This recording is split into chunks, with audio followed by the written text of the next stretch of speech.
Hi Saxons, this is Ms. Masters in the North High Library, and today is First Chapter Friday.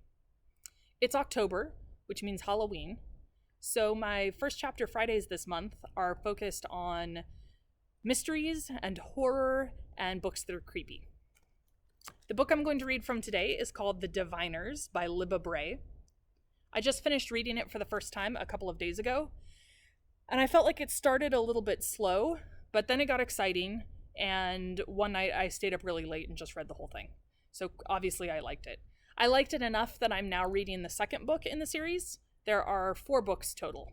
So I'll keep you posted. Do they stay as good as the first one? Before I read the first chapter, I want to read the synopsis or the summary of the book from the inside flap. Do you believe there are ghosts and demons and diviners among us?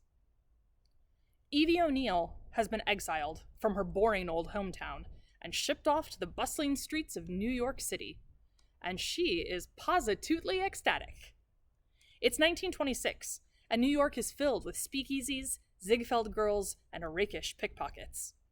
The only catch is that she has to live with her Uncle Will and his unhealthy obsession with the occult. Evie worries he'll discover her darkest secret, a supernatural power that has only brought her trouble so far. But when the police find a murdered girl branded with a cryptic symbol and Will is called to the scene, Evie realizes her gift could help catch a serial killer. As Evie jumps headlong into a dance with a murderer, other stories unfold in the city that never sleeps. A young man named Memphis is caught between 2 worlds. A chorus girl named Theta is running from her past. A student named Jericho hides a shocking secret. And unknown to all, something dark and evil has awakened. The book starts with an old picture of New York City and a quote from a poem called The Second Coming by William Butler Yeats. And what rough beast, its hour come round at last, slouches toward Bethlehem to be born? The Diviners by Libba Bray. Chapter 1, A Late Summer Evening. In a townhouse at a fashionable address on Manhattan's Upper East Side, every lamp blazes. There's a party going on, the last of the summer. Out on the terrace overlooking Manhattan's incandescent skyline, the orchestra takes a much-needed break. It's 10:30. The party has been on since 8 o'clock, and already the guests are bored. Fashionable debutantes in pastel chiffon party dresses wilt onto leather club chairs, like frosted pettifours melting under the July sun. A cocky Princeton sophomore wants his friends to head down to Greenwich Village with him, to a speakeasy he heard about from a friend of a friend. The hostess, a pretty and spoiled young thing, notes her guest's restlessness with a sense of alarm. It is her 18th birthday, and if she doesn't do something to raise this party from the dead, it will be the talk for days to come that her gathering was as dull as a church social. Raising from the dead. The weekend before, she'd been forced to go antiquing upstate with her mother, an absolutely hideous chore, until they came upon an old Ouija board. Ouija boards are all the rage. Psychics have claimed to receive messages and warnings from the other side, using Mr. Fuld's talking board. The antiques dealer fed her mother a line about how it had come to him under mysterious circumstances. They say it's still haunted by restless spirits, but perhaps you and your sister could tame it? He'd said with over-the-top flattery. Naturally, her mother lapped it up, which resulted in her paying too much for the thing. Well, she'd make her mother's mistake pay off for her now. The hostess races for the hall closet and signals to the maid. Do be a darling and get that down for me. The maid retrieves the board with a shake of her head. You oughtn't to be messing with this board, miss. Don't be silly. That's primitive. With a zippy twirl worthy of Clara Bow, the hostess bursts into the formal living room holding the Ouija board. Who wants to commune with the spirits? She giggles to show that she doesn't take it seriously in the least. After all, she's a thoroughly modern girl, a flapper through and through. The wilted girls spring up from their club chairs. "What have you got there? Is that a Ouija board?" one of them asks. "Isn't it darling? Mother bought it for me. It's supposed to be haunted," the hostess says and laughs. "Well, I don't believe that, naturally." The hostess places the heart-shaped planchette in the middle of the board. "Let's conjure up some fun, shall we?" Everyone gathers round. George angles himself into a spot beside her. He's a Yale man and a junior. Many nights she's lain awake in her bedroom imagining her future with him. "Who wants to start?" she asks, positioning her fingers close to his. "I will," a boy in a ridiculous fez announces. She can't remember his name, but she's heard he has a habit of inviting girls into his rumble seat for a petting party. He closes his eyes and places his fingers on the scryer. "A question for the ages. Is the lady to my right madly in love with me?" The girls squeal and the boys laugh as the planchette slowly spells out Y-E-S. "Liar!" the lady in question scolds the heart-shaped scrying piece with its clear glass oracle. "Don't fight it, darling. I could be yours on the cheap," the boy says. Now spirits are high. The questions grow bolder. They're drunk on gin and good times and the silly distraction of the fortune-telling. Every morning, every evening, ain't we got fun?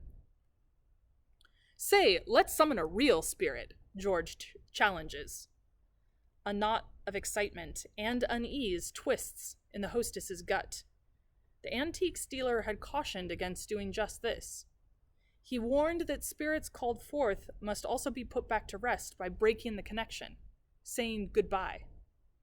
But he was out to make a buck with a story, and besides, it's 1926. Who believes in haunts and hobgoblins when there are motor cars and airplanes and the Cotton Club and men like Jake Marlowe making America first through industry?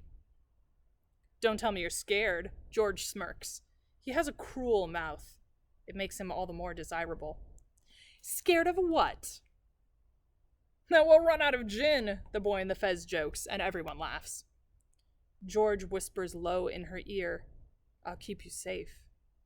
His hand is on her back. Oh, surely this is the most glorious night in existence. "We summon now the spirit of this board to heed our call and tell us our fortunes true," the hostess says with great intonation, broken by giggles. "You must obey, spirit."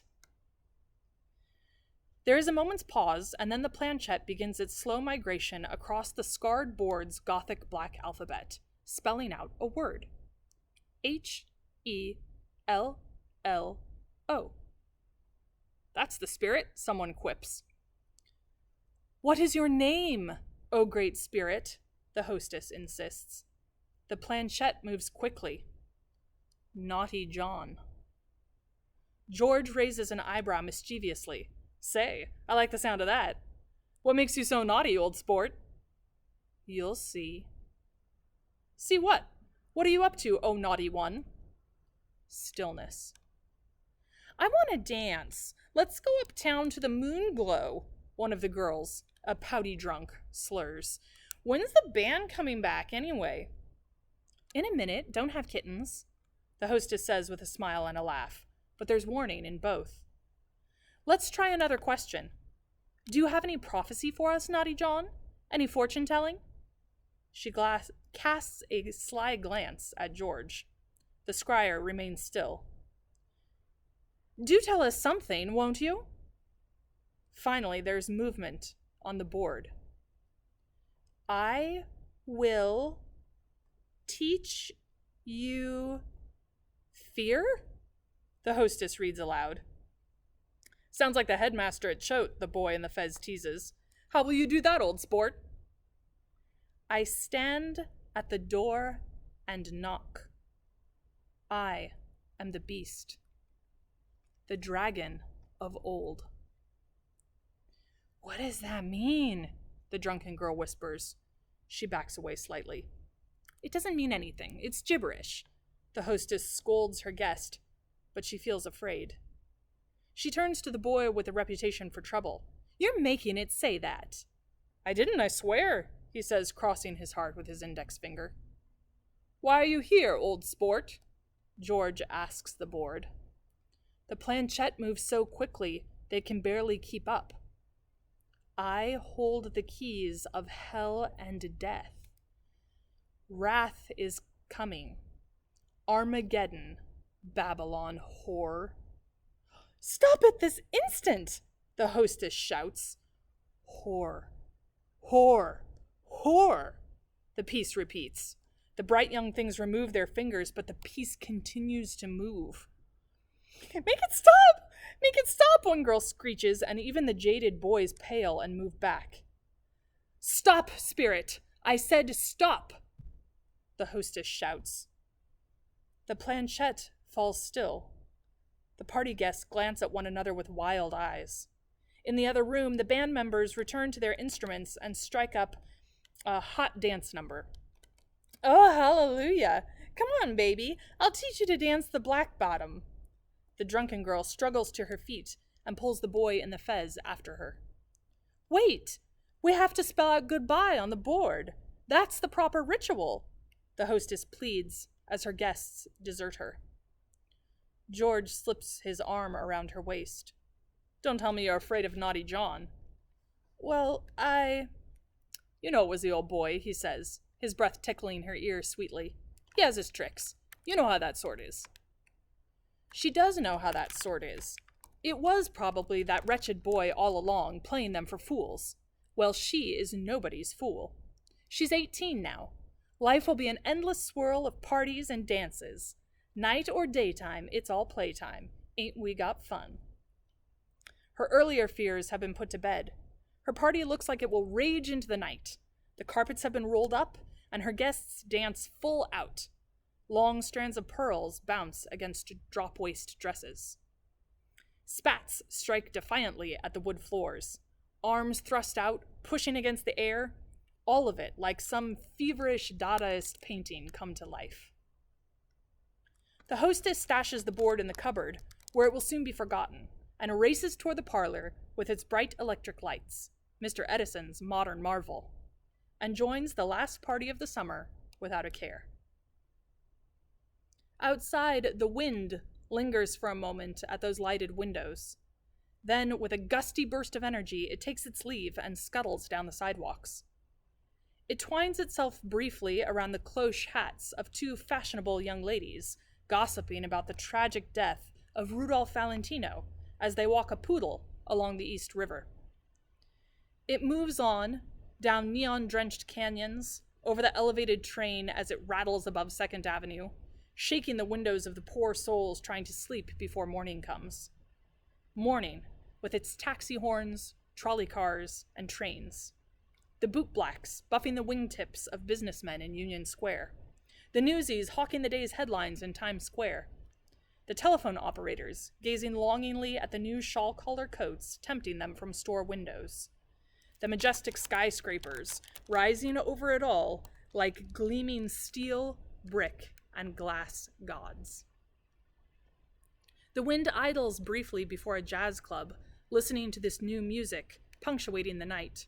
It thrills to the bleat of horns, the percussive piano strides born of blues and ragtime, the syncopated rhythms that echo the jagged excitement of the city's skyline.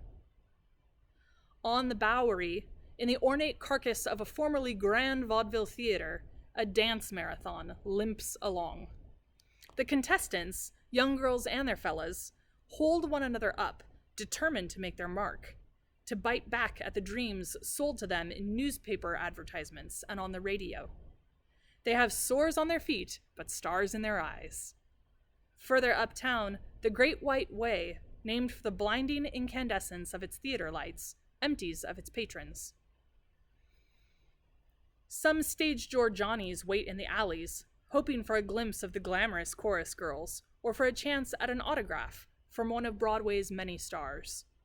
It is a time of celebrity, of fame and fortune and grasping, and the young burn with secret ambition. The wind takes it all in with indifference. It is only the wind. It will not become a radio star or a captain of industry. It will not run for office or fall in love with Douglas Fairbanks or sing the songs of Tin Pan Alley, songs of longing and regret and good times. Ain't we got fun? And so it travels on, past the slaughterhouses on 14th Street, past the unfortunates selling themselves in darkened alleys. Nearby, Lady Liberty hoists her torch in the harbor, a beacon to all who come to these shores to escape persecution or famine or hopelessness. For this is the land of dreams. The wind swoops over the tenements on Orchard Street, where some of those starry-eyed dreams have died, and yet other dreams are being born into squalor and poverty, an uphill climb.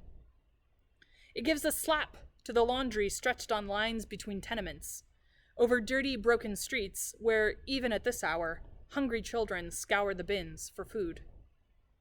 The wind has existed forever. It has seen much in this country of dreams and soap ads, old horrors and bloodshed. It has played mute witness to its burning witches and has walked along a trail of tears. It has seen the slave ships release their human cargo, blinking and afraid, into the ports, their only possession a grief they can never lose. The wind was there when President Lincoln fell to an assassin's bullet. It smelled of gunpowder at Antietam. It ran with the buffalo and touched tentative fingers to the tall black hats of Puritans. It has carried shouts of love, and it has dried tears to salt tracks on more faces than it can number. The wind skitters down the Bowery and swoops up the West Side, home of Irish gangs like the Dummy Boys, who ride horseback along 9th Avenue to warn the bootleggers. It swoops along the mighty Hudson River, past the vibrant nightlife of Harlem, with its great thinkers, writers, and musicians, until it comes to rest outside the ruin of an old mansion. Moldering boards cover the broken windows. Rubbish clogs the gutter out front. Once upon a time, the house was home to an unspeakable evil. Now it is a relic of a bygone era, forgotten in the shadow of the city's growth and prosperity. The door creaks on its hinges. The wind enters cautiously. It creeps down narrow hallways that twist and turn in a dizzying fashion. Diseased rooms rotted with neglect branch off left and right. Doors open into brick walls. A trapdoor gives way to a chute that empties into a vast subterranean chamber of horrors and an even more terrifying room. It stinks still, of blood, urine, evil, and a fear so dark it has become as much a part of the house as the wood and nails and rot. Something stirs in the deep shadows, something terrible, and the wind, which knows evil well, shrinks from this place. It flees toward the safety of those magnificent tall buildings that promise the blue skies, nothing but blue skies of the future, of industry and prosperity, the future which does not believe in the evil of the past. If the wind were a sentinel, it would send up the alarm. It would cry out a warning of terrors to come.